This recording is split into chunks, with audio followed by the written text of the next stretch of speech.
रामपुर से गरजे योगी। राम भक्तों पर गोली चलाने वाले आज राम राम जप रहे हैं।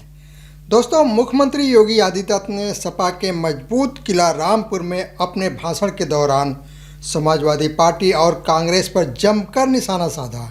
उन्होंने आरोप लगाया कि 2017 से पहले प्रदेश में विरासत का अपमान होता था, कांवड़ यात्रा पर रोक लगाने की बात होती थी, सरकारी भर्तियों में वसूली होती थी। उन्होंने दावा किया कि भाजपा सरकार में कानून व्यवस्था, धार्मिक आस्था और विकास तीनों को नई पहचान मिली है। नमस्कार, मैं आर्यन सिंह, आप देख रहे हैं न्यूज डंका। न्यूज डंका में आपका स्वागत है। दोस्तों, आज बात हो रही है सपा के गढ़ कहे जाने वाले रामपुर की धरती से। मुख्यमंत्री योगी आदित्यनाथ ने एक बार फिर ऐसा राजनीतिक संदेश दिया है जिसे केवल एक सरकारी कार्यक्रम का भाषण मानना बड़ी भूल होगी। दोस्तों, 690 करोड़ रुपए की विकास परियोजना के लोकार्पण के मंच से योगी ने समाजवादी पार्टी और कांग्रेस पर इतना आक्रामक हमला बोला कि साफ हो गया कि उत्तर प्रदेश की चुनावी राजनीति अब केवल विकास बनाम विकास नहीं, बल्कि विरासत बनाम परिवारवाद, कानून व्यवस्था बनाम गुंडाराज और हिंदुत्व बनाम तुष्टीकरण की लड़ाई के रूप में पेश की जाएगी। लेकिन सवाल यह है कि क्या सिर्फ राजनीतिक भाषण था या फिर 2027 विधानसभा चुनाव की रणनीति का टेलर। दोस्तों, इससे पहले समझिए कि योगी आदित्यनाथ ने रामपुर को ही क्यों चुना। रामपुर किसी जमाने में समाजवादी पार्टी का सबसे मजबूत मुस्लिम बहुल गढ़ माना जाता है। लंबे समय तक यहाँ एक ही राजनीतिक परिवार का दबदबा रहा, लेकिन पिछले कुछ वर्षों में भाजपा ने इसी रामपुर को अपनी राजनीतिक प्रयोगशाला बना दिया। इसलिए जब योगी कहते हैं कि पहले केवल एक रामपुर परिवार का विकास होता था, आज पूरे जिले का विकास हो रहा है, तो उनका निशाना केवल विपक्ष नहीं बल्कि उस पूरी राजनीतिक संस्कृति पर है जिसे भाजपा परिवारवाद कहती है। यानी संदेश साफ है, रामपुर बदल गया और अब पूरा उत्तर प्रदेश भी बदल चुका है। दोस्तों, योगी आदित्यनाथ ने अपने भाषण में विकास की चर्चा जरूर की, लेकिन सबसे ज़्यादा समय कानून व्यवस्था, धार्मिक आस्था और हिंदुत्व पर खर्च किया। दोस्तों, योगी आदित्यनाथ ने अपने भाषण में विकास की चर्चा जरूर की, लेकिन सबसे ज़्यादा समय कानून व्यवस्था, धार्मिक आस्था और हिंदुत्व पर खर्च किया। उन्होंने वर्ष 2017 से पहले कांवड़ यात्रा रोकी जाती थी, जय श्री राम बोलने वालों पर लाठियां चलती थी, राम भक्तों पर गोलियां चलाई जाती थी, जन्माष्टमी, रामनवमी और होली जैसे त्योहारों पर बाधाएं पैदा की जाती थी। ध्यान दीजिए, यह बयान केवल अतीत की याद दिलाने के लिए नहीं है, यह भाजपा की सबसे बड़ी चुनावी रणनीति है। भाजपा चाहती है कि हर चुनाव में मतदाता दो तस्वीरों की तुलना करें। एक तस्वीर जिसे भाजपा सपा का दौर बताती है और दूसरा तस्वीर जिसे भाजपा योगी मॉडल कहती है। यानी चुनाव विकास पर कम और तुलना पर ज़्यादा लड़ा जाए। लेकिन यहाँ दूसरा बड़ा राजनीतिक संदेश भी छिपा है। अयोध्या, काशी, प्रयागराज और महाकुंभ का बार बार उल्लेख केवल धार्मिक संदर्भ नहीं है, यह भाजपा की सांस्कृतिक राष्ट्रवाद की राजनीति का विस्तार है। राम मंदिर बन गया, काशी विश्वनाथ कॉरिडोर बन गया, महाकुंभ की तैयारी हो रही है, विंध्य धाम का विकास हो रहा है। इन सब को जोड़कर भाजपा यह बताना चाहती है कि हिंदू आस्था का राजनीतिक प्रतिनिधित्व केवल वही कर सकती है। यानी भाजपा विकास को भी हिंदुत्व के साथ जोड़ रही है। दोस्तों, अब आते हैं सबसे विवादित हिस्से पर। योगी ने कहा सरकारी भर्ती निकलते ही चाचा भतीजे वसूली के लिए निकल पड़ते थे। यह सीधा हमला समाजवादी पार्टी के नेतृत्व पर था, लेकिन राजनीतिक दृष्टि से यह बयान युवाओं को टारगेट करता है। यूपी में लाखों युवा सरकारी नौकरी की तैयारी करते हैं। भर्ती प्रक्रिया, पेपर लीक और चयन में पारदर्शिता हमेशा बड़ा चुनावी मुद्दा रहा है।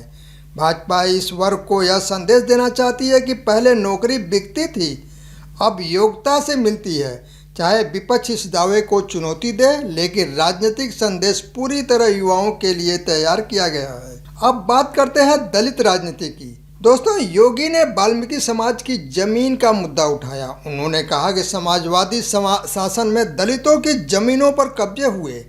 यह बयान केवल आरोप नहीं, यह दलित वोट बैंक में सेंध लगाने की रणनीति भी है। क्योंकि उत्तर प्रदेश की राजनीति में दलित वोट निर्णायक भूमिका निभाते हैं। भाजपा पिछले कई वर्षों से गैर जाठव दलितों में अपनी पकड़ मजबूत कर रही है। इसलिए वाल्मीकि समाज का विशेष उल्लेख पूरी तरह राजनीतिक रूप से सोच समझ कर उठाया गया कदम माना जा सकता है। अब सबसे दिलचस्प हिस्सा, रामपुर के चाकू उद्योग का उदाहरण। दोस्तों, योगी ने कहा चाकू अगर गलत हाथ में पड़ जाए तो डकैती का हथियार बन जाता है, और फिर उन्होंने समाजवादी पार्टी पर आरोप लगाया कि उसने चाकू का उपयोग जमीन कब्जाने के लिए किया। यह एक राजनीतिक रूपक था। योगी वस्तुतः यह कह रहे थे कि संसाधन वही है, लेकिन सरकार बदलने से उनका उपयोग भी बदल गया है। पहले अपराध, अब उद्योग, पहले कब्जा, अब रोजगार। यह भाषण की सबसे प्रभावशाली राजनीतिक लाइन मानी जा सकती है। दोस्तों, अब विकास की राजनीति पर आते हैं। 690 करोड़ रुपए से 102 परियोजनाएं, यानी सड़क, स्वास्थ्य, पेयजल, सिंचाई, शिक्षा, railway flyover, ITI, polytechnic, fire station, यह पूरा पैकेज इसलिए पेश किया गया ताकि भाजपा पर केवल हिंदुत्व की राजनीति करने का आरोप कमजोर किया जा सके। यानी संदेश यह है कि हम मंदिर भी बना रहे हैं और मेडिकल कॉलेज भी, राम भी, रोजगार भी, आस्था भी, आधारभूत ढांचा भी। यही भाजपा का डबल नैरेटिव है।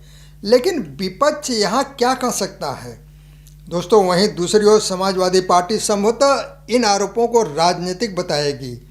वह बेरोजगारी, महंगाई, पेपर लीक, किसानों की समस्या और स्थानीय मुद्दों को सामने रख सकती है। विपक्ष यह भी सवाल उठा सकता है कि उत्तर प्रदेश में सब कुछ आदर्श है तो युवाओं का पलायन क्यों जारी है? निजी निवेश कितना रोजगार दे पाया और छोटे उद्योगों की वास्तविक स्थिति क्या है? यानी चुनावी बहस केवल दावों पर नहीं बल्कि उनके प्रभाव पर भी होगी। दोस्तों, योगी आदित्यनाथ का यह पूरा भाषण वास्तव में 5 बड़े संदेश देता है। पहला है, भाजपा 2027 का चुनाव हिंदुत्व और विकास दोनों मुद्दों पर साथ साथ लड़ना चाहती है। दूसरा है, समाजवादी पार्टी को कानून व्यवस्था, परिवारवाद और कथित भ्रष्टाचार के पुराने आरोपों के घेरे में लगातार रखा जाएगा।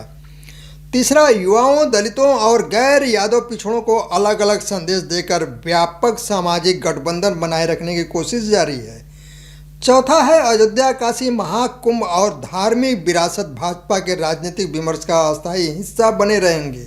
और पांचवा, रामपुर जैसे पुराने विपक्षी गढ़ों से बड़े राजनीतिक संदेश देकर भाजपा यह दिखाना चाहती है कि उसका संगठन पूरे प्रदेश में विस्तार कर चुका है।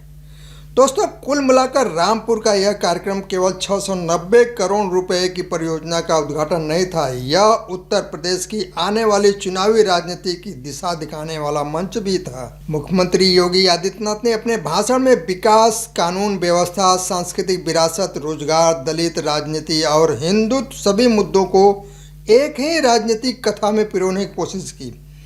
अब देखना यह होगा कि विपक्ष इस नैरेटिव का जवाब किन मुद्दों से देता है और क्या आने वाले महीनों में उत्तर प्रदेश की राजनीति फिर उसी पुराने सवालों पर लौटेगी, विकास बनाम जाति या हिंदुत्व बनाम सामाजिक न्याय। फिलहाल इतना तय है कि रामपुर से दिया गया यह संदेश केवल एक जिले के लिए नहीं बल्कि पूरे उत्तर प्रदेश की चुनावी राजनीति के लिए था। दोस्तों, अगर आपको यह राजनीतिक विश्लेषण पसंद आया हो तो इसे शेयर करें, अपने राय कमेंट में ज़रूर लिखें और ऐसे ही तथ्य आधारित विश्लेषण के लिए हमारे साथ जुड़े रहें। धन्यवाद।